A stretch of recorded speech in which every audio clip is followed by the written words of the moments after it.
المجيد والفرقان الحميد في شانه الحبيب الكريم مخبرا وآمرا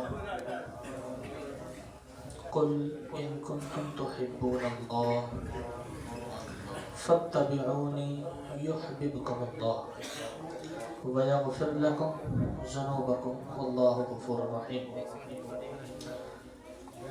قال النبي صلى الله عليه وسلم حبك الشيء يعمي ويسمه صدق الله مولانا العظيم وصدق رسوله النبي الكريم ونحن على ذلك لمن الشاهدين والشاكرين والحمد لله رب العالمين.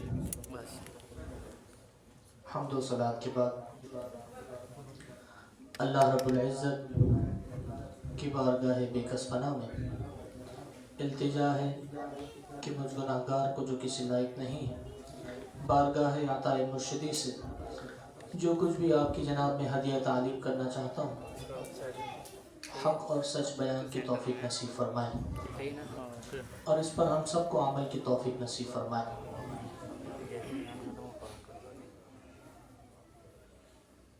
بلا شبہ اللہ رب العزت کا بیش بہا احسان کریم ہے، اس کے محبوب کریم کی خصوصی نظر عنایت ہے، میرے مرشد کریم کی شفقت و عنایت اور نظر خاص ہے کہ آج ہم اپنے مرشد کریم کا تیسرا سالانہ عظیم الشان عرس پاک منانے یہاں جمع فرمائیں.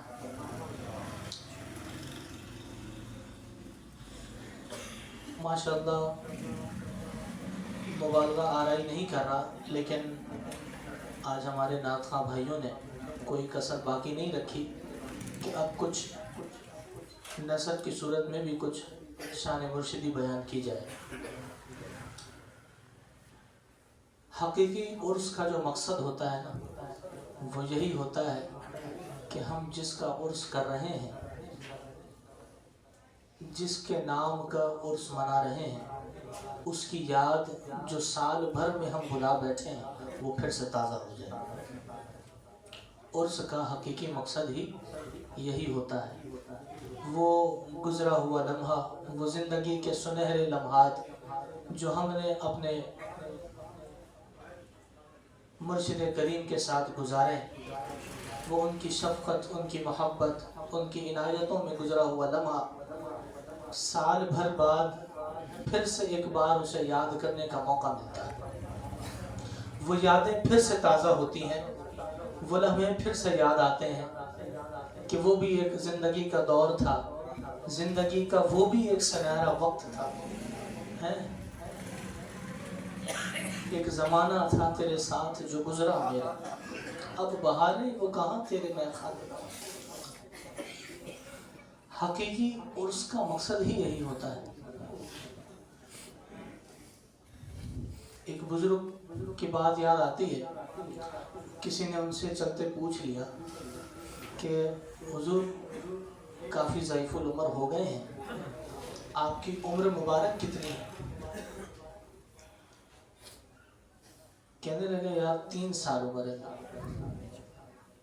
پوچھنے والا بھی حیران ہو گیا کہ جناب ضعیف العمر ہیں، ہاتھوں کے ڈنڈوں کے سہارے چل رہے ہیں، چلا بھی ٹھیک سے نہیں جا رہا، فرما رہے ہیں فقط 3 سال میری عمر ہے. بڑا خوب جواب دیا. کہنے لگے یار میاں زندگی تو وہی تھی جو یار کے قدموں میں بسر ہوئی، وہ 3 سالہ ہی بس زندگی تھی. زندگی جو ملی تھی نا وہ 3 ہی سال تھی، باقی تو میں وقت گزار رہا ہوں، اللہ نے حیات دے رکھی. جو یار کے قدموں میں گزری، میرا جب جی چاہتا تھا، جیسے جی چاہتا تھا، جس طرح جی چاہتا تھا، میں جب چاہتا تھا یار کے دیدار سے اپنی آنکھوں کو نم کر لیتا. میں جس حال میں بھی چاہتا تھا یار کی دیدار سے اپنی آنکھوں کو نم کر لیتا تھا. لیکن بس وہ زندگی اب گزر چلی، اب تو بس وقت کا گزارا ہو رہا ہے. بلے شاہ فرماتے ہیں نہیں لگدا وقت بچھوڑے دا بن یار گزارا کون کرے، ہے نا. وقت تو گزر گیا جیسے تیسے، لیکن یار کے بغیر تو گزارا ممکن ہی نہیں۔ پھر کہتے ہیں دنیا تو کنارہ ہو سکتا، یاراں تو کنارہ کون کرے۔ ساری دنیا سے کنارہ میں کر سکتا تھا، بلے شاہ کہتے ہیں ساری دنیا سے اگر کنارہ کرنے کا کوئی مجھ سے کہتا نا، کوئی حکم کرتا کہ بلے شاہ ساری دنیا چھوڑ دو اور ایک کنارے ہو جاؤ، تو شاید میرا گزارا ہو جاتا، میں کسی طرح گزار لیتا۔ لیکن یاراں تو کنارہ کون کرے، میں اپنے یار سے کنارہ کشی کرنا گوارا نہیں کروں۔ پھر کمال کیا، آخری مصرع لکھتے ہیں کہ ایک دن ہو گئے تے لب جا بھلیا۔ ایک دن کی بات ہوتی تو شاید بلے گزار لیتا، ساری عمر گزارا کون کرے۔ ساری عمر کی بات ہوگی تو پھر کیسے گزارا ہوگا۔ تو آج موضوع تو بڑے ہیں، ہر ماہ ہم آپ کے سامنے پیش ہوتے ہیں، محفل نوچندی کا اہتمام ہم کرتے ہیں، طرح طرح کے موضوعات، بزرگان دین کے واقعات، حالات، قرآن مجید، احادیث طیبہ کا ہم ذکر خاص کرتے ہیں۔ لیکن میں بہت سوچتا رہا کہ آج کیا موضوع لے کر آپ کے سامنے حاضر ہوں۔ یقین جانیں مجھے ہفتہ گزر گیا لیکن کوئی موضوع ہی یاد نہیں، بس یاد آتا ہے تو بس بات تو آج اپنے بابا کی ہی ہوگی، اور تو کوئی بات یاد ہی نہیں آتی۔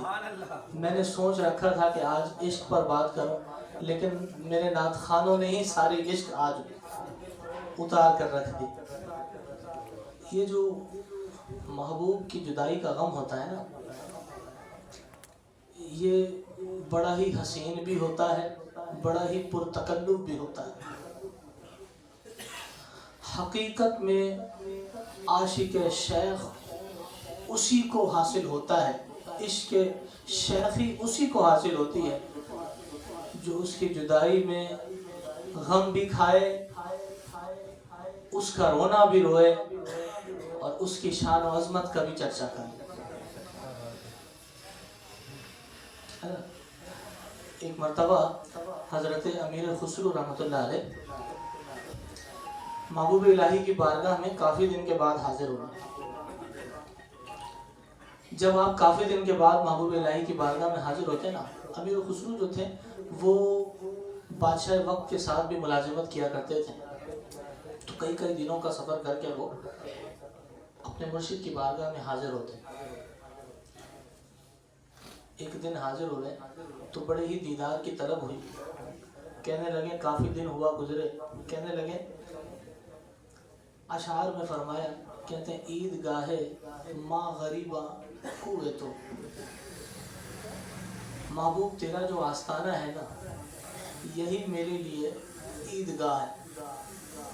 عید گاہ اسے کہتے ہیں جسے انسان کو سارا سال انتظار ہوتا ہے نا، عید گاہ میں جانے کا سارے کا سارا جو انسان عید کی اہتمام میں وقت گزارتا ہے وہ فقط اس لیے گزارتا ہے کہ وہ عید گاہ میں بن ٹھن کر، بن سور کر، بہت اچھے اور بہت نکھرے حالت میں عید گاہ میں پیش ہو۔ امیر خسرو کہتے ہیں عید گاہ ماں غریباں کوئے تو، میری مجھ غریب اور لاچار کے جو عید گاہ ہے نا محبوب وہ تیرا آستانہ ہے۔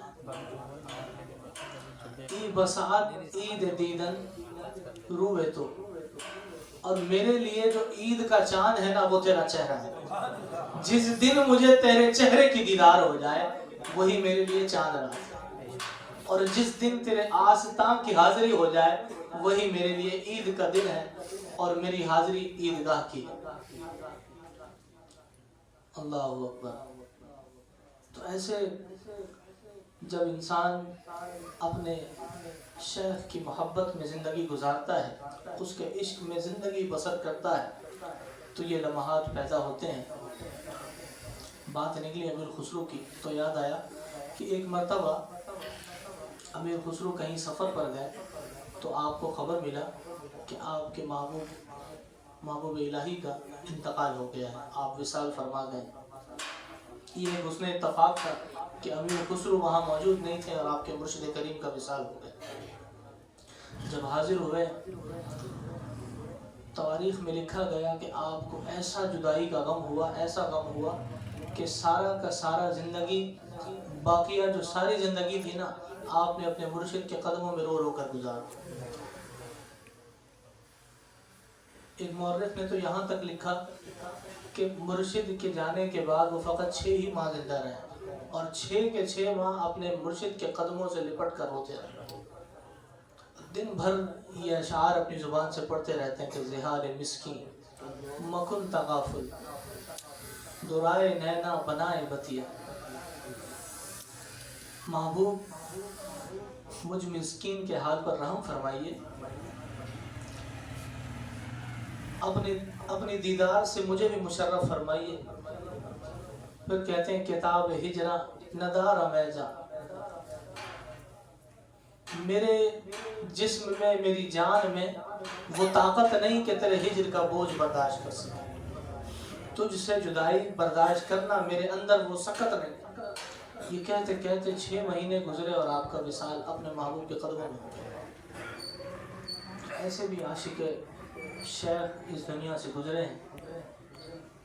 جب عاشق شیخ کی بات ہونا، مجھے تو فقط 2 ہی بزرگ یاد آتے ہیں۔ اولین میں اگر ہم دیکھیں تو صدیق اکبر رضی اللہ تعالی عنہ کی ذات ہے۔ ہم لوگ تو صدیق اکبر کہتے ہیں، لیکن میں نے جتنے بھی بزرگوں کے کتابوں میں ان کا نام پڑھا، وہ سب سے پہلے لکھتے ہیں عاشق اکبر، عاشق اکبر۔ عشق میں آپ کو وہ مقام حاصل ہو کہ جو کوئی نہ حاصل کر سکے۔ آخرین میں اگر ہم نے کسی کو دیکھا تو وہ امیر خسرو جیسا کسی کو عشق حاصل ہوتا نہیں دیکھا۔ تو مرید کا کام ہی فقط یہ ہے کہ مرشد کے ساتھ وہ عشق کا تعلق زندگی بھر ویسے ہی قائم رکھے کہ جیسے زندگی میں دیکھتا ہوا قائم رکھتا تھا۔ ایک لمحہ بھی جدائی کو برداشت نہ کرے، ہے نا۔ ایک حدیث مبارک ہے، اللہ کے رسول نے فرمایا، ایک مجلس لگی تھی، خطاب ہو رہا تھا، اللہ کے رسول منبر پر جلوہ افروز تھے، گفتگو چلتے چلتے آپ نے فرما دیا کہ لوگوں تھوڑے وقفے کے ساتھ ملا کرو، کچھ وقفوں کے بعد آیا کرو، ملاقات کیا کرو۔ تو محدثین لکھتے ہیں کہ ابو بکر صدیق بھی اس مجلس میں موجود تھے۔ 1-2 دن آپ بھی تشریف نہیں لائے۔ اگلے دن جب محبوب کی بارگاہ میں حاضر ہوئے نا، تو کہنے لگے، اللہ کے رسول نے فرمایا، اے صدیق کیا بات ہے، تمہاری حاضری تو ہر لمحہ ہوتی تھی، 2 دن سے تم حاضر نہیں۔ کہنے لگے، میرے ماں باپ حضور آپ پر قربان ہوں، آپ ہی نے فرمایا تھا تھوڑے وقفے سے ملا کرو، محبتیں قائم رہتی ہیں، بڑھتی ہیں۔ اللہ کے رسول کہتے لگے، صدیق وہ دوسروں کے لیے، تیرے لیے یہ ہے کہ تو صبح شام ملا کر، ہر وقت ملا کر، ہر لمحہ ملا کر۔ وہ اور ہیں جس کے قرب رہنے سے محبت دور ہوتی، تو جتنا قریب آتا ہے اتنی محبت بڑھتی ہے۔ تو صدیق اکبر کو تو وہ مقام حاصل تھا۔ اللہ اکبر۔ اللہ کے رسول کا وصال ہوا نا، کچھ دن گزرے تو صحابہ لکھتے ہیں کہ ایک مرتبہ صدیق اکبر اچانک جانب مشرق چلنے لگے، کبھی جانب مغرب چلنے لگے۔ لوگ کہنے لگے، صحیح سلامت، عقل سلیم، تواضع رکھنے والے خلیفہ وقت یہ عجیب و غریب حرکات کیسے کر چلتے ہیں، کبھی اس طرف جا رہے ہیں، کبھی اس طرف جا رہے ہیں۔ حضرت عمر نے جرأت کی، کہا، ابو بکر کیا بات ہے، بے ساختہ کبھی ادھر چلتے ہو، کبھی ادھر چلتے ہو۔ کہتے ہیں، عمر کیا بتاؤں، یاد آتا ہے ایک مرتبہ میرے محبوب کئی دنوں تک مسجد نبوی تشریف نہیں لائے تھے، پھر اچانک جانب مشرق تشریف لائے تھے، ایسا لگتا ہے کہ اب وہیں سے تشریف پھر سے لائیں گے۔ تو کوئی دیوانہ کسی دیوانے کی قصے نہیں سنا رہا۔ کسی کو اگر ایسا لگے کہ یہ تو دیوانوں کے، مستانوں کے افسانے ہیں، یہ تو خیالی تصورات ہیں، عشق، اقبال نے کہا نا، عشق سکھاتا ہے انداز خود آگاہی، کھلتے ہیں غلاموں پر اسرار شہنشاہ۔ عشق کے اپنے ہی انداز ہوتے ہیں، عشق جو ہوتا ہے نا، اس کا انداز ہی نرالا ہے۔ اللہ اکبر۔ اسی بات کو اللہ کے رسول نے ایک حدیث مبارک میں بیان کیا، جو کہ حدیث مبارک میں نے آپ کے سامنے تلاوت کی۔ اللہ کے رسول فرماتے ہیں حبک الشیء یعمی و یسم، انسان کی جو محبت ہے نا وہ اسے اندھا بھی کر دیتی ہے، بہرا بھی کر دیتی ہے۔ انسان کی کسی چیز سے محبت اسے اندھا بھی کر دیتی ہے اور بہرا بھی کر دیتی ہے۔ مشکات شریف کی حدیث ہے، کمال مفسری ہے مفتی احمد یار خان نعیمی رحمۃ اللہ علیہ کی، اللہ ان کے مرقد منور کو روشن فرمائے۔ لکھتے ہیں کہ اس حدیث کا دو مطلب ہے۔ ایک مطلب تو یہ ہے کہ بندہ اپنے محبوب کے ماں سوا کو دیکھ ہی نہ پائے، بندہ اپنے محبوب کے ماں سوا کو دیکھ ہی نہ پائے، اپنے محبوب کے ماں سوا کے سوا کچھ سن ہی نہ پائے، یعمی نہ دیکھ پائے اور نہ سن پائے۔ جلوہ یار اس کی آنکھوں میں ایسا جلوہ گر ہو جائے کہ اس کے جلوے کے سوا کوئی جلوہ اس کی آنکھوں باقی ہی نہ رہے۔ اللہ اکبر۔ کئی روشنی جلے ہو نا، کئی روشنی جل رہی ہو کسی مجلس میں اور اچانک آپ کے سامنے ایک تیز فلش لائٹ آنکھوں پہ لگ جائے تو ساری چھوٹی چھوٹی لائٹیں مدھم ہو جاتی ہیں، ایسا ہی ہے؟ تو یہی بات کہ یعمی و یسمی، ایسی محبت آنکھوں میں پیدا ہو کہ اس کے سوا کسی کو دیکھنے کی جرت ہی باقی نہ رہے، ایسی محبت پیدا ہو، ہے نا؟ فرمایا نا تجھی کو دیکھنا، تجھی کو دیکھنا تیری ہی سننا، تجھ میں گم رہنا، تجھی کو دیکھنا تیری ہی سننا، تجھ میں گم رہنا، حقیقت معرفت اہل طریقت اس کو کہتے ہیں، حقیقت معرفت اہل طریقت اس کو کہتے ہیں۔ ارے ریاضت نام ہے تیری گلی میں آنے جانے کا، ریاضت نام ہے تیری گلی میں آنے جانے کا، تصور میں تیرے رہنا عبادت اس کو کہتے ہیں۔ جو تصور میں تیری رہے عبادت تو اس نے کی۔ اللہ اکبر۔ یار کا جو ماں سوا ہے نا وہ اس سے ایسا آزاد ہو جائے، اپنے محبوب کے جلووں میں ایسا گم ہو کہ اس کے سوا نہ کسی کو دیکھ سکے، اس کے سوا نہ کسی کی سن سکے، اس کو سننے اور دیکھنے کی طاقت بس رہے تو اپنے محبوب کا جلوہ ہی باقی رہے۔ جس طرف دیکھے، جس سمت دیکھے، اپنے ہی محبوب کو دیکھے، ہے نا؟ احباب کی صورت ہو کہ اغیار کی صورت، ہر چہرے میں آتی ہے نظر یار کی صورت۔ جس طرف بھی دیکھے گا نا، جب عشق اس کا اس کمال کی طرف پہنچے گا تو وہ جس چہرے کو بھی دیکھے گا جلوہ یار کو ہی دیکھے گا۔ وہ محبت، وہ عشق پیدا کرے تو پھر وہ مقام آئے گا جس کو اللہ کے رسول نے فرمایا حبک الشیء یعمی و یسم، کہ تمہیں کسی شے کی محبت اندھا بھی کر دیتی ہے اور بہرا بھی کر دیتی ہے، کہ اس کی محبت کے سوا تم میں نہ کسی کو دیکھنے کی سکت بچے، نہ کسی کو سننے کی سکت بچے۔ بس دیکھو تو اپنے ہی محبوب کو دیکھو، سنو تو بس اپنے ہی محبوب کی سنو، چاہو تو بس اپنے ہی محبوب کو چاہو، پوچھو تو بس اپنے ہی محبوب کو پوچھو۔ عشق کے انداز ہی ایسے ہیں، یہ بات ہی ایسی ہے کہ کسی کو سمجھ آئے، کسی کو افسانہ لگے، کسی کو دیوانہ وار لگے، مستانہ لگے، یہ اس کی اپنی سمجھ کا کھیل ہے، یہ ہماری کمی نہیں، یہ اس کی اپنی سمجھ کی کمی ہے۔ اللہ اکبر۔ مفتی احمد یار خان نعیمی اس کے دوسرا معنی لکھتے ہیں کہ فرماتے ہیں یا تو پھر یوں کہہ لو کہ اس حدیث سے مراد یہ ہوا کہ محبوب سے محبت اس کی اس قدر بڑھے۔ آج ہم اپنے شیخ کی بات کر رہے ہیں نا تو اس کو موڑ لیتے ہیں، یوں کہہ لیتے ہیں کہ مرید اپنے پیر سے اس قدر محبت کرے، اس قدر محبت کرے کہ فرماتے ہیں کہ اسے اس کا نقص بھی کمال لگنے لگے، اسے اس کا نقص بھی، محبوب کی محبت میں اس کے عشق میں اتنا جلوہ گر ہو، اتنا ڈوب جائے کہ اس کا نقص بھی اسے کمال لگے، اس کے عیب بھی اسے انداز گلستہ لگے، اپنے محبوب کا نہ وہ عیب دیکھ پائے، نہ سن پائے، نہ محسوس کر پائے۔ جس نے دیکھ لیا، جس نے سن لیا اور جو محسوس کر گیا، اس نے تو ابھی چاہا نہیں۔ عشق تو ہے ہی وہ جو ہر شے سے پاک ہے، محبوب کا نقص ہی برداشت نہیں ہوتا۔ اس حدیث کی ضمن میں بڑی خوبصورت بات یاد آئی کہ بابا فرید رحمت اللہ علیہ، حضور بابا گنج شکر رحمت اللہ علیہ نے ایک بہت خوبصورت بات لکھی۔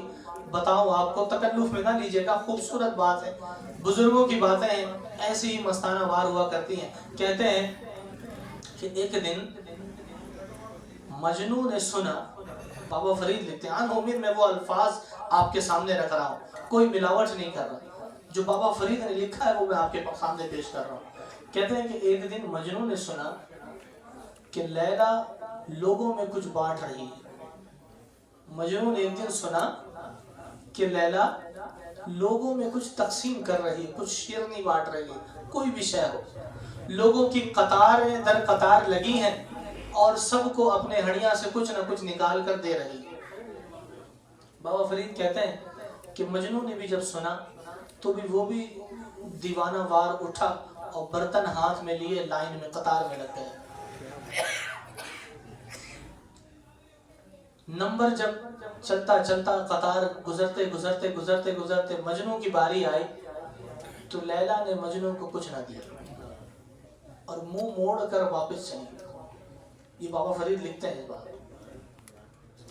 لوگ مجنوں کا تمسخر کرنے لگے کہ تو عشق کی داستانیں جڑتا ہے اور تو باتیں بناتا ہے، فلاں ایسے، یہ ایسے، وہ ویسے، اور تو دیکھ ساری دنیا کو دیا، تجھے تو منہ موڑ کر چلی گئی، وہ کون کہاں ہے تیرا عشق؟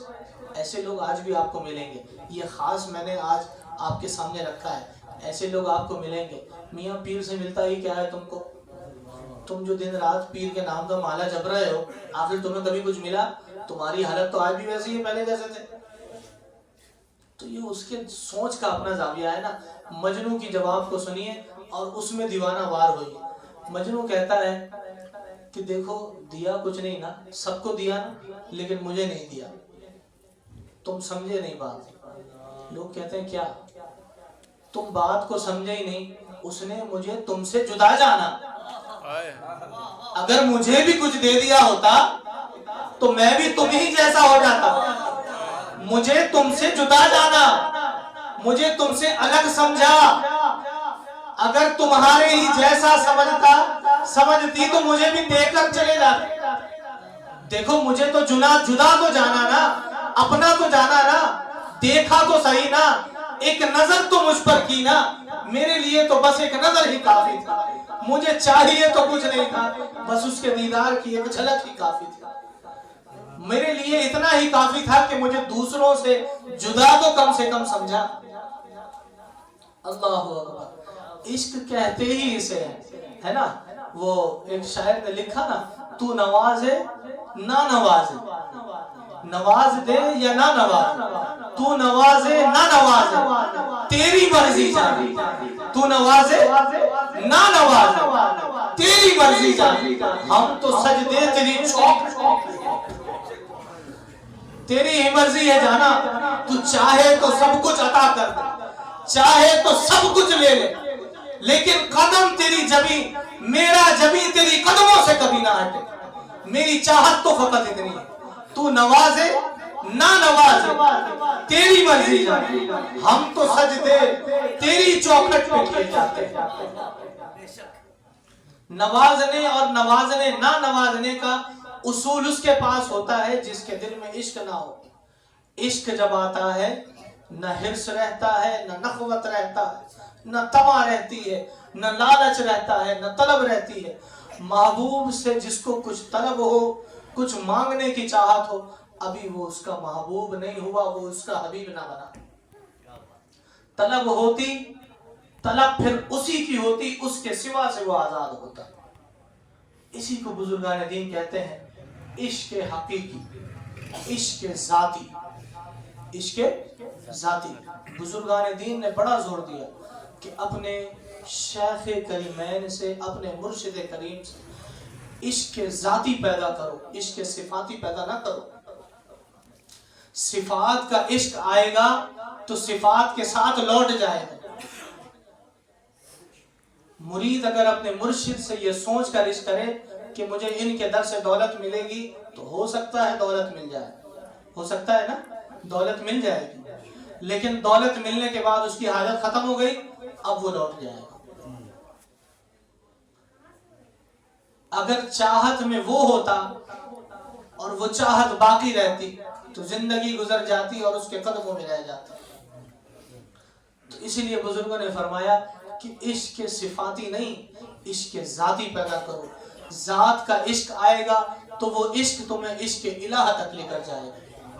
حقیقت تو یہ ہے کہ رب کا عشق دل میں جلوہ گر ہو، وہ مرشد کریم کی بارگاہ سے حاصل ہو، یہ حقیقت میں معنی ہے۔ عشق کا معنی کوئی اور نہیں ہے نا۔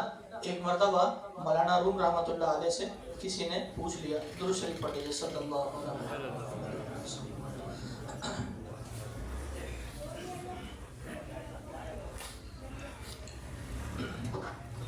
صلی اللہ علیہ وسلم۔ مولانا روم سے، مولانا روم کی اگر آپ مثنوی پڑھیں یا دیگر چیزیں پڑھیں تو آپ کو بے شمار مقامات پر ان کا گفتگو عشق پر ہی ملے گا۔ وہ سب سے زیادہ مولانا روم نے اگر گفتگو کی تو وہ عشق پر ہی کی۔ بڑا کمال، ان کی باتیں تو ایک الگ جانب ہے، لیکن میں ایک بات عرض کر رہا تھا اس ضمن میں کہ ایک شخص نے ان سے سوال کیا کہ حضور عشق کیا ہے؟ مجلس ختم ہوئی نا، عشق پر گفتگو فرمایا، ساری باتیں کی، مجلس ختم ہوئی۔ جب دسترخوان لگنے کا وقت ہوا تو کسی صاحب مجلس نے سوال جڑ دیا کہ حضور بات کچھ سمجھ نہیں آئی، آخر عشق ہے کیا؟ اب میں آپ کو وہ عشق ذاتی سمجھا رہا ہوں کہ جس کا بزرگوں نے تلقین فرمایا، اپنے مرشد سے عشق ذاتی کرو، عشق صفاتی نہ کرو۔ تو آپ کے جو خادم خاص تھے وہ دسترخوان بچھا رہے تھے، اسی اسنا میں صاحب نے سوال کر دیا کہ حضور عشق کیا ہے؟ کہنے لگے میاں چھوڑو سب کچھ، بس اتنا سمجھ لو کہ عشق یہ ہے کہ اپنے مرشد پر سب کچھ قربان کر دو۔ کہا اس کا کیا مطلب؟ کہا اس کا مطلب یہ ہے کہ تم اپنے مرشد پر سب کچھ بھی قربان کر دو، پھر بھی یہ جاننا کہ تم کچھ بھی نہ کر سکے۔ مرشد پر سب کچھ قربان ہو جائے، حتیٰ کہ اپنا آپ بھی قربان ہو جائے، اپنا ظاہر بھی قربان ہو جائے، جسم ظاہر بھی قربان ہو جائے، پھر بھی یہی سمجھو کہ تم کچھ نہ کر سکے۔ موقع ملتا تو اور بھی کچھ کر لیتے۔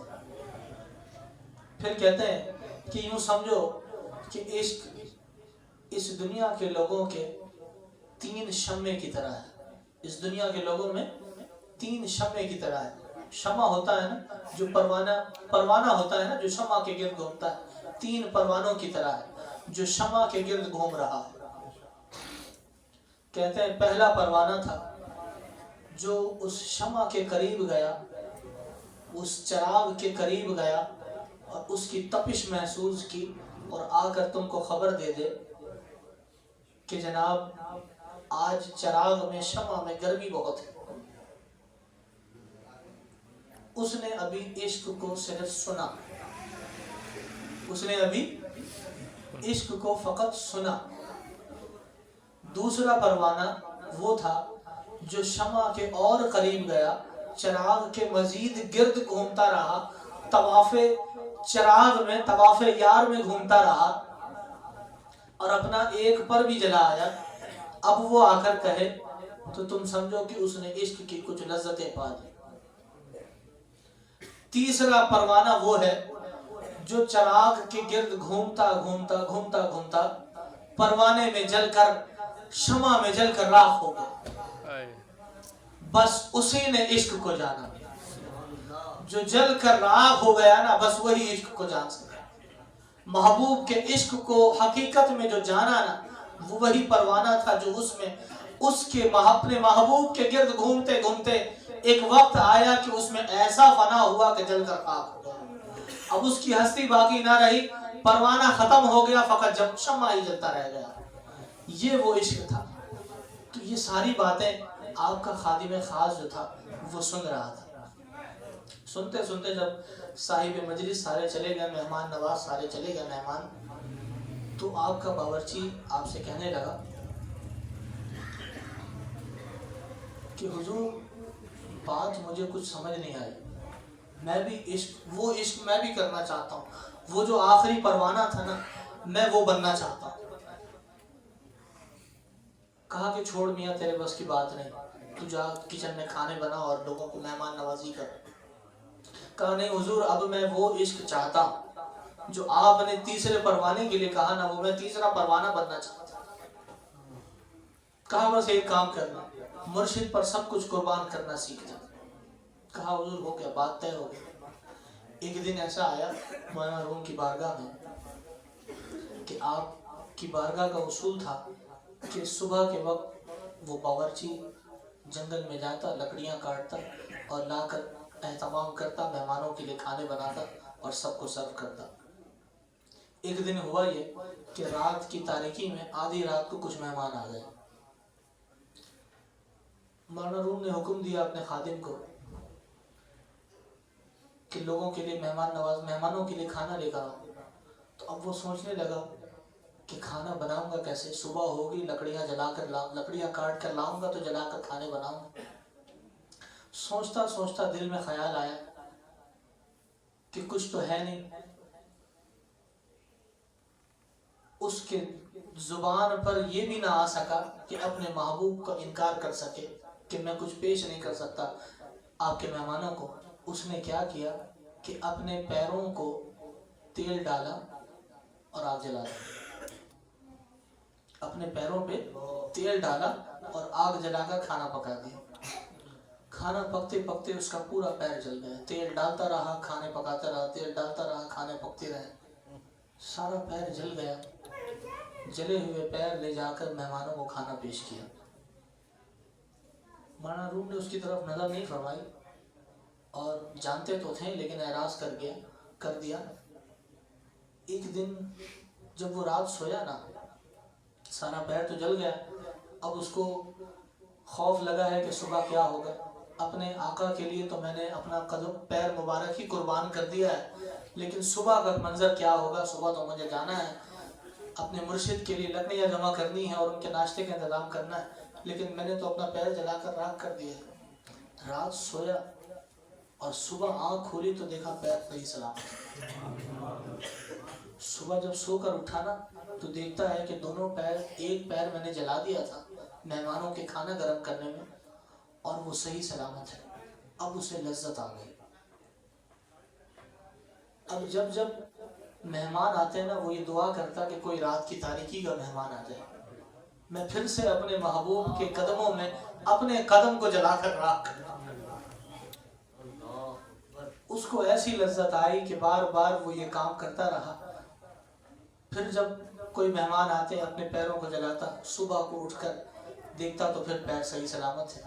ایک دن مولانا روم اس کے خواب میں آئے اور کہنے لگے میاں آج تیرے امتحان پورا ہوا, آ گلے لگ جا, آج میں تجھے سب کچھ عطا کروں. تو محبوب کے قدموں میں سب کچھ قربان کرنے سے حاصل ہوتا ہے. آج بھی ترکی کے شہر میں جس بزرگ کا میں بات کر رہا ہوں ان کا مزار مبارک موجود ہے. ان کا نام ہے حضرت آتش باز رحمۃ اللہ علیہ. ان کا نام ہی آتش باز پڑ گیا. نام آتش باز نہیں تھا, وہ ان کے اپنے مرشد کے نام پر اپنی قدموں کو قربان کرنے پر, جلا کر راکھ کرنے پر آتش باز کا لقب دے دیا. جلا کر راکھ کرنے والا آتش باز. آج بھی ان کا نام اسی نام سے ان کا کتبہ لگا ہے, حضرت آتش باز ولی رحمۃ اللہ علیہ, مولانا روم کے خلیفہ خاص. حالانکہ ان کا نام کچھ اور تھا. دنیا ان کا نام جانتی ہی نہیں، یہی جانتی ہے کہ ان کا نام حضرت آتش باز رحمۃ اللہ علیہ، حالانکہ ان کا نام کچھ اور تھا. نام بھی ملا تو مرشد پر قدم قربان کرنے پر ملا. تو مرشد پر جب انسان قربان کرنے والا بنے گا تو اس کو نام بھی ملے گا، مقام بھی ملے گا، عزت بھی ملے گا، مرتبہ بھی ملے گا. جو کچھ بھی ملے گا مرشد کے در ہی سے ملے گا. درود پاک پڑھیے.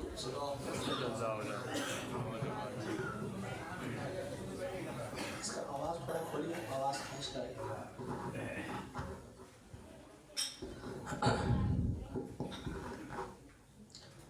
اللہ کے ولیوں سے جب انسان عشق کرتا ہے، بات عشق سے چلی تھی کہیں اور نکل گئی. میں بتا یہ رہا تھا کہ اللہ والوں سے جب انسان عشق کرتا ہے وہ اس کو اس کا عشق بارگاہ رسالت سے جوڑ دیتا ہے. بارگاہ رسالت سے اس کا عشق جڑ کر بارگاہ الہی میں مقرب ہو جاتا ہے. یہ اس کے عشق کا کمال ہے کہ وہ جس قدر عشق مضبوط کرے گا، اپنے مرشد سے اپنا عشق مضبوط کرے گا، اس کا رابطہ بارگاہ الہی رسول سے اتنا ہی مضبوط ہو جائے گا. جس قدر بارگاہ رسولی میں وہ مقبول ہوگا، بارگاہ الہی میں پھر وہ مقرب ہی ہو جائے گا. ہے نا؟ یہ جو عشق ہے نا، یہ کبھی بھی یہ نہ سمجھیں. بعض لوگ یہ نظریہ پیش کرتے ہیں کہ جناب یہ جو مزارات والے ہیں، یہ پیروں والے ہیں، یہ مریدوں والے جو ہیں، یہ شرک سکھاتے ہیں. کیا سکھاتے ہیں؟ شرک سکھاتے ہیں. یہ اللہ اور رسول کو چھوڑ کر اپنی محبت سکھاتے ہیں. اللہ اور رسول کو چھوڑ کر.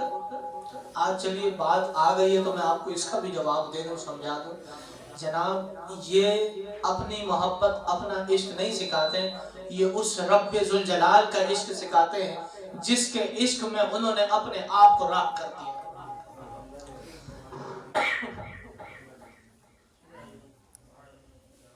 اللہ والوں کا جو عشق ہے نا، وہ در حقیقت اللہ ہی کا عشق ہے. مولانا رومی کی بات ہے کہ ایک مرتبہ اپنے شاگرد سے کہنے لگے کہ میاں،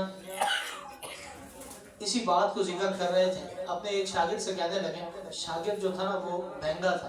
مہنگا سمجھتے ہیں؟ جس کو ہر چیز دو نظر آئے، ہر چیز دو نظر آئے. اپنے شاگرد سے کہنے لگے بیٹا جاؤ اندر پانی کی بوتل رکھی لے آؤ. وہ شاگرد گیا، وہاں سے آواز لگانے لگا حضور سیدھے طرف والی بوتل لاؤں الٹے طرف والی. تو مولانا روم کہنے لگے میاں بوتل ایک ہی ہے، اٹھا کے لے آؤ سیدھا. کہنے لگا یہاں تو دو بوتل پڑی، سیدھے والی لاؤ الٹے والی لاؤ. تو مولانا روم کہنے لگا ایسا کر دونوں لے آؤ. تو پھر وہ چلا آیا، حضور وہاں تو دو بوتل ہیں، سیدھے طرف والی لاؤ الٹے طرف والی لاؤ. تو مولانا روم 3 دفعہ سننے کے بعد اس سے کہنے لگے ایسا کر سیدھے طرف والا توڑ دے اور الٹا والا اٹھا کے لے. جب وہ سیدھے طرف کا اٹھا کے توڑا تو الٹا والا خود ہی ختم ہو گیا. تو مولانا روم کہنے لگے کہ بیٹا بات یہ ہے کہ تیری نظر کا دھوکا تھا، تو نے دو دیکھا، حقیقت میں وہ ایک ہی تھا. یہ تیری نظر کا دھوکا تھا، تیرے نظر میں وہ کمال نہیں. تیرے نظر میں اگر وہ کمال ہوتا تو تجھے دو دکھتا ہی نہیں. تیرے نظر کا خرابی تھی کہ تو نے دو دیکھا. کمال ہوتا تیری نظر میں تو ایک ہی دیکھتا.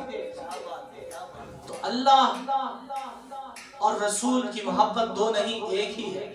اور غیر کی محبت نہیں، اللہ والوں کی محبت غیر کی محبت نہیں. اس بات فقط اس جملے کو سمجھانے کے لیے میں نے آیت قرآن مجید کی تلاوت کی. بہت خوبصورت، انتہائی خوبصورت آیت مبارکہ.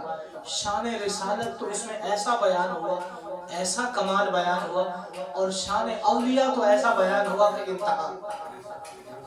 اللہ رب العزت نے فرمایا کہ قل ان کنتم تحبون اللہ. اب میں وہ بات کر رہا ہوں جو شروع میں نے آیا. ابھی تو تمہید ہی چل رہا تھا، لیکن تمہید ہی میں 12 بج گیا ہے اور 12 بجے ہمارے پروگرام کا اختتامی وقت ہے. کچھ وقت آج لے لیتے ہیں، کیا خیال ہے؟ اللہ تبارک و تعالیٰ نے قرآن مجید میں کہا کہ قل ان کنتم تحبون اللہ. اے محبوب آپ فرما دیجئے ان کنتم تحبون اللہ، اگر تمہیں اللہ سے محبت ہے، اللہ سے محبت کرنے والے ہو. یہ بات یوں کہہ لیجئے ان لوگوں کے لیے ہے جو کہتے ہیں کہ نہ ولی کچھ ہے نہ رسول کچھ ہے، بس اللہ ہی اللہ ہے. کیا ہے اللہ صاحب؟ نہ ولی کوئی شے ہے نہ رسول کوئی شے ہے، اللہ موجود ہے، قرآن موجود ہے، بس اللہ کو دیکھو، اللہ کو جانو.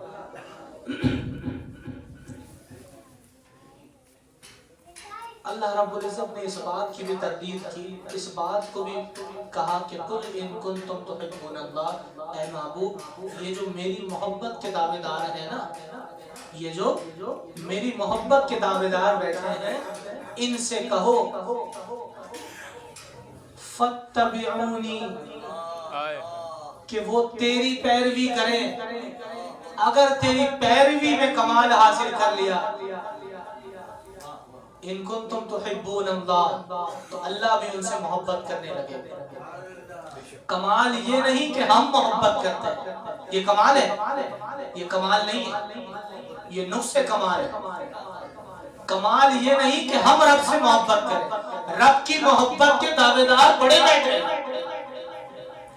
دنیا میں جس سمت دیکھیے گا رب کے محبت کے دعوے دار ملیں گے، لیکن رب کو محبوب وہ ہوگا، رب اس کو محبوب ہوگا، رب اس سے محبت کرے گا جو اس کے محبوب کی پیروی میں آ جائے گا. تو محبوب کی پیروی جو کرے گا اسے رب تبارک و تعالی اپنا محبوب بنائے گا. کمال تو یہ ہے نا کہ رب اس سے محبت کرے. تو یہاں پر اب بتائیے غیر اللہ کی بات ہوئی کہ نہیں ہوئی؟ بات تو اللہ اور رسول کی تھی نا، محبت تو فقط اللہ سے کرنی تھی، لیکن اللہ نے تو کہا کہ میں ان سے محبت کروں گا. حالانکہ اللہ کو محبوب تو نبی پاک کی ذات وبالہ برکات ہے، اس میں کوئی دو شک نہیں، کوئی دو رائے نہیں ہے. کوئی شک؟ کوئی شک نہیں. وہ حبیب رب ذوالجلال ہے، محبوب رب ذوالجلال ہے. لیکن رب نے فرمایا کہ جو میری محبت کے دعوے دار ہیں، اے محبوب ان سے کہہ دیجئے تیری اتباع میں آ جائیں، تیری اتباع میں آ جائیں، میں ان سے محبت کرنے لگوں.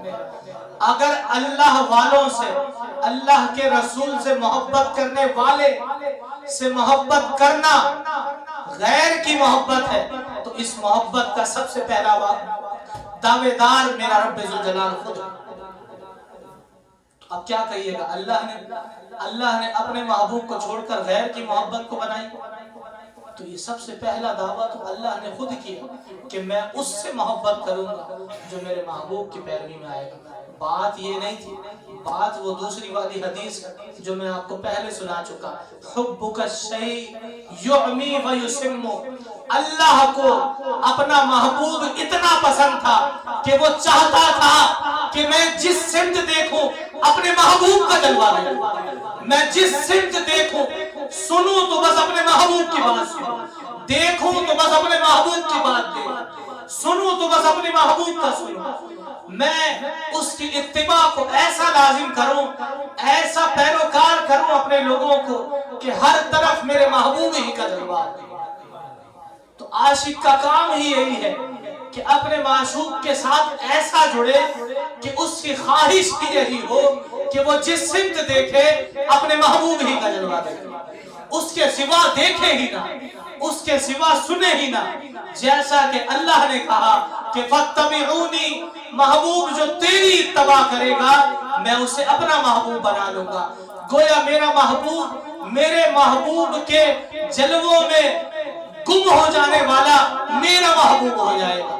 جو میرے محبوب کے جلووں سے اعراض کرے وہ میرا محبوب ہو ہی نہیں سکتا. وہ جتنا چاہے غیر اللہ کا نام جپتا رہے، جتنا چاہے غیر اللہ کہتا رہے. ارے میرے بھائی، میرے پیر و مرشد میرے بابا تو کہا کرتے تھے یہ غیر اللہ نہیں، یہی عین اللہ ہے. سمجھو تو صحیح، یہ غیر اللہ نہیں، یہی عین اللہ ہے. تمہاری اپنی سمجھ کا دھوکہ ہے، تمہارے نظر کا بھینگا پن ہے. اگر تمہارے نظر میں وہ کمال ہوتا تو تم دو محبتیں نہیں ایک ہی دیکھتے. محبت اولیاء میں تمہیں محبت الہی نظر آتا کہ وہ رسول کی اتباع میں ایسا جلوہ گر ہوئے کہ جس سمت انہوں نے دیکھا محبوب ہی کا جلوہ دیکھا۔ اللہ رب العزت ہمیں ایسی محبتیں پیدا کرنے کی توفیق نصیب فرمائے۔ جب بندہ اللہ والوں سے محبت کرتا ہے نا، آخری بات پھر انشاءاللہ اختتام کرے گا، جب اللہ والوں کی محبت انسان پیدا کرتا ہے، آخر یہ بھی تو سمجھ میں آئے نا کہ بات اتنی ہو گئی کہ آخر جناب اس کا کوئی فائدہ بھی ہے کہ نہیں ہے نا؟ بات یہ بھی تو سمجھ میں آئے آپ کو کہ اللہ والوں کی محبت کا کوئی فائدہ ہوتا بھی ہے، ان کے عشق کو اپنے دل میں جلوہ گر کرنے کا کوئی فائدہ کسی کے دل میں یہ سوال آ سکتا ہے کہ ہم کیوں محبت عشق اپنے دل میں پیدا کریں؟ ایک صاحب نے بڑا خوبصورت اس پر مثال لکھا، کہتے ہیں کہ ہمارے گھر میں وہ لہسن ہوتا ہے نا، لہسن سمجھتے ہیں نا، لہسن ہوتا ہے نا، لہسن کو اگر آپ 24 گھنٹے کے لیے گھی میں ڈال دیں، لہسن کو 24 گھنٹے کے لیے گھی میں ڈال دیں اور پھر اس کو نکالیں، آپ سب کو معلوم ہے لہسن کس قدر مہکدار ہے نا، بودار ہے، کیا خیال ہے اس کی مہک چلی جائے گی؟ نہیں جائے گی، ویسے ہی اس کی مہک برقرار رہے گی، حتیٰ کہ وہ 24 گھنٹے گھی میں ڈوبا رہا۔ آگے لکھتے ہیں فقط اسے ایک لمحے کے لیے آگ پر جلا دیا جائے، اسے آگ کا ایک تڑکا لگا دیا جائے تو ایک ہی لمحے میں لہسن کی مہک ختم ہو جائے۔ ایسا ہی ہے، سمجھ میں آئی بات؟ اب آگے اصل بات جو تھی وہ سمجھانا چاہ رہا ہوں آپ کو کہ وہ جو لہسن تھا نا وہ ہمارے گناہ ہیں، وہ ہمارے گناہ ہیں جس کی بدبو ہم خود ختم نہیں کر سکتے۔ ہمارے اعمال یعنی گھی، یوں مثال لے لیجیے، ہمارا جو عمل ہے نیکی ہو، جتنا بھی اچھا عمل ہو وہ مثل گھی ہے جس میں لہسن سارے کا سارا دن ڈالا رکھا پھر بھی مہک نہ رہی۔ اگر ہم اپنے گناہوں کے اعمال کو نیکی کے اعمال میں سارے کا سارا دن ہی نہیں، سارے کے سارے زندگی ہی ڈالے رکھیں، اس سے وہ گناہ کے مہک نہیں جا سکتی، وہ بدبو ختم نہیں ہوگی۔ میاں عشق کی آگ پیدا کرو، عشق کی آگ پیدا ہوگی تو ایک لمحے میں وہ جلا کر خاک کر دے۔ عشق الہی کی آگ پیدا کرو، ایسا تڑکا لگے گا کہ مہک تو دور کی بات ہے، گھر میں تڑکا لگے گا گلی کے کونے تک مہک جائے، اللہ والوں کی مہک دور دور تک جائے کہ عشق کی آگ میں ایسا وہ تڑکا لگے کہ جس سمت سنگے خوشبو ہی سنگے، جہاں بدبو نہیں جاتی تھی اب خوشبو ہی دوڑتی پھرے۔ تو عشق کی آگ کو جب پیدا انسان دل میں کرے گا، عشق الہی پیدا ہوگا، عشق الہی پیدا ہوگا تو گناہوں کے اعمال نیکیوں میں بدلیں، وہ جو گناہوں کی بدبو ہے جو ہم خود ختم نہیں کر پاتے وہ عشق الہی ختم کرے گا، اور عشق الہی اسی وقت حاصل ہوگا۔ آپ نے سن لیا کہ جب تک رسول اللہ صلی اللہ علیہ وسلم کی اتباع میں کمال حاصل نہ ہو گیا۔ کس میں کمال؟ اتباع میں کمال۔ اب اتباع بھی سمجھ لیجئے پھر بات ختم کرتے ہیں تاکہ ایک موضوع تو مکمل ہو جائے نا، بات وقت تھوڑا نکل رہا ہے۔ اتباع آخر کہتے کس ہے؟ اتباع دیکھیں قرآن مجید کی بھی فصاحت و بلاغت کا بیان ہے، کیا خوبصورت اس کا انداز ہے، اسلوب بیان ہے کہ اس نے لفظ اتباع کو استعمال کیا۔ اگر اطاعت استعمال کرتا نا تو پتہ ہے مطلب کیا ہوتا کہ محبوب جو حکم دے، محبوب جس چیز سے منع کرے اس سے رک جاؤ، جس چیز سے میرا محبوب حکم دے اس کو بجا لاؤ، اطاعت کا کام پورا ہو۔ لیکن اطاعت نہیں کہا، کیا کہا؟ فَاتَّبِعُونِي، میرے محبوب کی اتباع کرو، جیسے جیسے میرا محبوب کرے نا، جو جو عمل میرا محبوب کرے وہ عمل تمہارے اندر آئے تو پھر تم مجھے محبوب ہو گئے۔ اب ہم نے تو وہ دن ہی ہم نے نہیں دیکھے کہ محبوب کی اتباع کر سکیں، کیا خیال ہے؟ اتباع کے لیے دیکھنا شرط ہے کہ نہیں ہے؟ سمجھ میں آ رہی بات سروں سے تو نہیں گزر رہی نا، بہت آسان کر کے سمجھا رہا ہوں۔ اتباع کے لیے حکم ماننے کے لیے دیکھنا شرط نہیں ہے، اطاعت کے لیے بھی دیکھنا شرط نہیں ہے، امر و نواہی کو سمجھنے کے لیے بھی عمل کرنے کے لیے دیکھنا شرط نہیں ہے، لیکن اتباع کے لیے دیکھنا شرط ہوگا، کیونکہ اتباع کرے گا تبھی جب اس کے انداز کو دیکھے گا۔ انداز تو میاں دیکھا ہی نہیں، پھر اتباع کیسے کرے گا؟ اسی لیے فرمایا گیا کہ جس نے اس کو دیکھا ہے اس کی اتباع میں آ جاؤ۔ جو ہم نہ دیکھ سکے، صحابہ نے اللہ کے رسول کو دیکھا، ان کی اتباع کی، ہے نا؟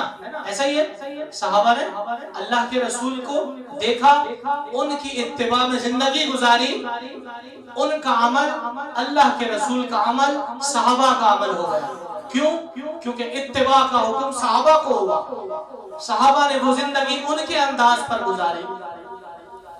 ایسی اتباع کرتے تھے صحابہ، ایسی اتباع کرتے تھے کہ آپ کی سوچ وہاں تک جا ہی نہیں سکتی، آپ وہاں تک پہنچ ہی نہیں سکتے۔ اتباع میں وہ کمال حاصل کیا صحابہ۔ آخر وہ صحابی یوں ہی نہ بن گئے۔ ایک صحابی کا واقعہ ہے، ایک جنگل میں سفر کر رہے تھے، سفر کرتے کرتے کرتے ایک مقام پر ایک درخت آیا، وہاں پر 2 مرتبہ گول چکر لگائے، چکر لگا کر مسکرا کے بیٹھ گئے۔ غالباً حضرت عمر کا قصہ ہے یا کس کا ہے، نام مجھے صحیح یاد نہیں۔ ساتھ میں باقی دیگران بھی تھے صحابہ کرام، کہنے لگے عمر بات سمجھ نہیں آئی کہ چلتے چلتے آپ روکیں، اپنا سواری روکا اور درخت کے گرد چکر لگایا اور لگا کر مسکرا کے بیٹھ گئے، کہاں بات کچھ ہے؟ کہا حضور بتا بھی دیں اگر بات کچھ ہے تو۔ کہا سننا چاہتے ہو تو پھر سنو۔ ایک دن میں اپنے محبوب کے ساتھ اسی جنگل سے گزر رہا تھا، چلتے چلتے یہ درخت آ گیا، میرے محبوب نے بھی اس کے گرد چکر لگایا اور بیٹھ کر کچھ مسکرائے۔ میں تو اپنے محبوب کی اداؤں کو نبھا رہا تھا، میں نہیں جانتا اس میں حکمت کیا ہے، حکمت وہ جانے، ان کا کام جانے، میرا کام تو اتباع تھا۔ میں نے اپنے محبوب کو ایسے کرتے دیکھا تھا، بس وہ یوں ہی گھومے، بیٹھ کر مسکرائے، پھر چل دیے، بس اتنی سی بات تھی۔ مجھے اس سے غرض نہیں کہ کیا ہے، کیسا ہے، کیوں ہے، کس طرح ہے، کس انداز میں ہے، محبوب نے کیا تھا میں نے کر لیا۔ اتباع فاتبعونی، اتباع اس کا نام ہے۔ ہم نے تو دیکھا ہی نہیں تو پھر ہم کیسے اتباع کریں؟ سوال آتا ہے نا ذہن، ہم نے دیکھا ہی نہیں، صحابہ نے دیکھا تھا اتباع کر لیا۔ تو بات جناب یہ ہے کہ صحابہ نے اللہ کے رسول کو دیکھا تھا، ان کی اتباع کی، تابعین نے صحابہ کو دیکھا، یہ جان کر ان کی اتباع کی کہ اللہ کے رسول کا یہی انداز ہے، کیونکہ وہ ان کی اتباع میں تھے۔ تابعین کو دیکھا، تبع تابعین ان کی اتباع میں آئے، یہ جان کر کہ میرے محبوب کریم کا یہی انداز ہے، ان کی اتباع میں ان کے اصحاب آئے، یہ جان کر کہ یہی میرے محبوب کا انداز ہوگا، کیونکہ وہ ان کے اتباع در اتباع تھے، ہے نا؟ ہم بھی اپنے مرشد کی اتباع فقط اس لیے کرتے ہیں، فقط سمجھئے گا بات، توجہ ہے آپ سب کی، بہت قیمتی بات، آخری اور جامع بات، اختتامی بات کرنے جا رہا ہوں۔ ہم اپنے محبوب سے محبت، اپنے مرشد سے محبت، ان کے انداز، ان کے کردار، ان کے افکار، ان کے اسلوب کو اس لیے سنوارتے ہیں، ان کے انداز کو اس لیے سنوارتے ہیں کہ میرا بھی، ہمارا بھی خیال ہے کہ جو ان کا انداز ہے، ابدال زمان کا جو انداز ہے وہی قطب زمان کا انداز ہے۔ ہم قطب زمان کو دیکھ نہیں پائیں، قطب زمان حضرت بابا مجید اللہ شاہ رحمت اللہ تعالیٰ علیہ کو دیکھ نہیں پائے، ان کی زندگی کو ہم اپنی نظروں سے دیکھ نہیں پائے۔ اب جس کو دیکھا، جس آنکھ نے دیکھا تجھے، اس آنکھ کو دیکھوں، اب اس کے سوا کیا تیرے دیدار کی صورت ہے نا؟ اب اس کے سوا کیا تیرے دیدار کی صورت؟ تو ہم نے تو یہ جانا کہ قطب زمان کا یہی انداز ہے، لیکن جس نے قطب زمان کے کو زندگی گزاری، دیکھ کر زندگی گزاری، اس نے یہ جانا کہ یہی انداز افتخار الحق بسمل رحمت اللہ علیہ، ایسا ہی ہے نا؟ اس نے یہ جانا کہ حقیقت میں یہی انداز بسمل پاک کا ہوگا جبھی میرے مرشد اپنا یہ اسلوب انداز اختیار کرتے ہیں۔ لیکن افتخار الحق رحمت اللہ علیہ کے بھی اسلوب میں جس نے زندگی بسر کی اس کے دل میں بھی یہ خیال ہوگا کہ عین ممکن ہے یہی طالب حسین رحمت اللہ علیہ کا بھی یہی انداز ہے۔ جس نے ان کے انداز میں زندگی گزاری اس کا بھی خیال یہی ہوگا کہ حضرت شاکر بخش رحمانی کا بھی یہی انداز ہے۔ کیا خیال ہے نا؟ ایسا ہی ہے۔ جس نے ان کے انداز میں زندگی گزاری اس نے یہ سمجھا ہوگا کہ حضرت عبد الرحمن فخری سندھی لکھنوی رحمت اللہ علیہ بھی اسی اسلوب پر عمل کرتے ہو۔ جس نے ان کا انداز دیکھا اس نے جانا کہ غلام علی رزاقی رحمت اللہ علیہ بھی اسی انداز پہ عمل کرتے ہو۔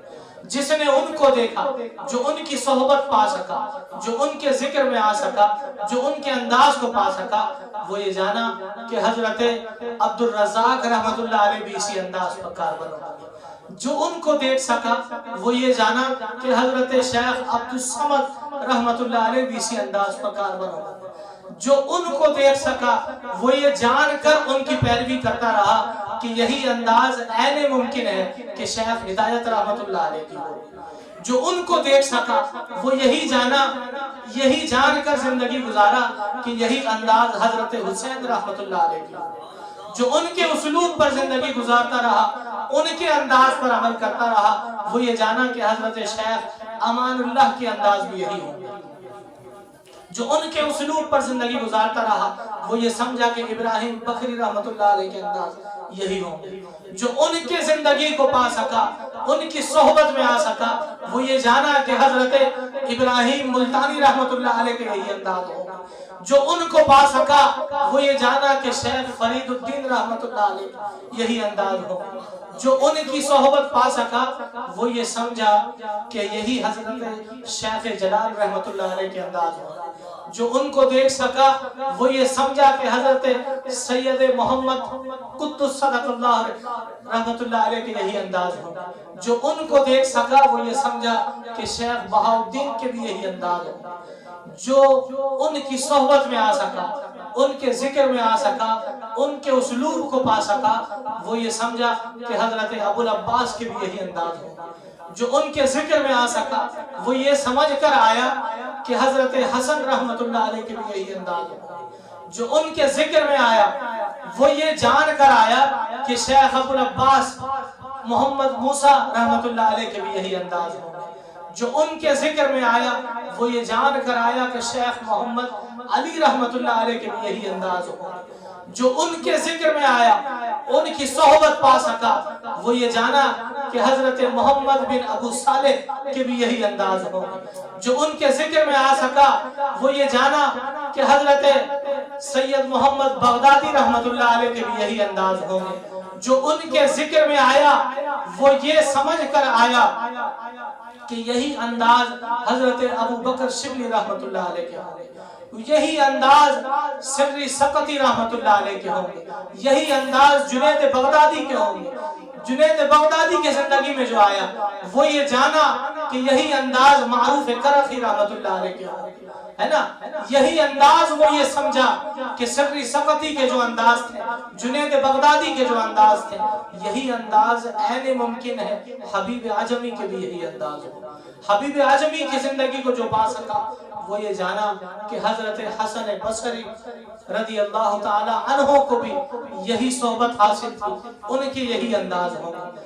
حسن بصری کے صحبت میں جو آیا وہ یہ سمجھا، وہ یہ جانا کہ ان کی صحبت کو پانا مولا علی کی صحبت کو پانا ہے، کیونکہ انہوں نے مولا علی کی زندگی گزاری ہے، مولا علی کو دیکھا ہے، مولا علی کے ساتھ رہے ہیں۔ مولا علی کو جس نے دیکھا، جس نے زندگی گزاری، وہ یہ جان کر گزارا کہ محمد کائنات، فخر موجودات، سرور دو عالم کے بھی یہی انداز ہو۔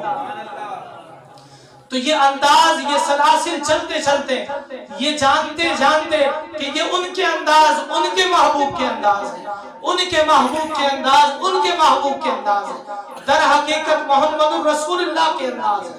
جو انداز رسول اللہ کے وہ انداز اللہ کے، جو عشق ان سے کرے وہ رسول اللہ سے کرے، جو عشق رسول اللہ سے کرے وہ اللہ سے کرے۔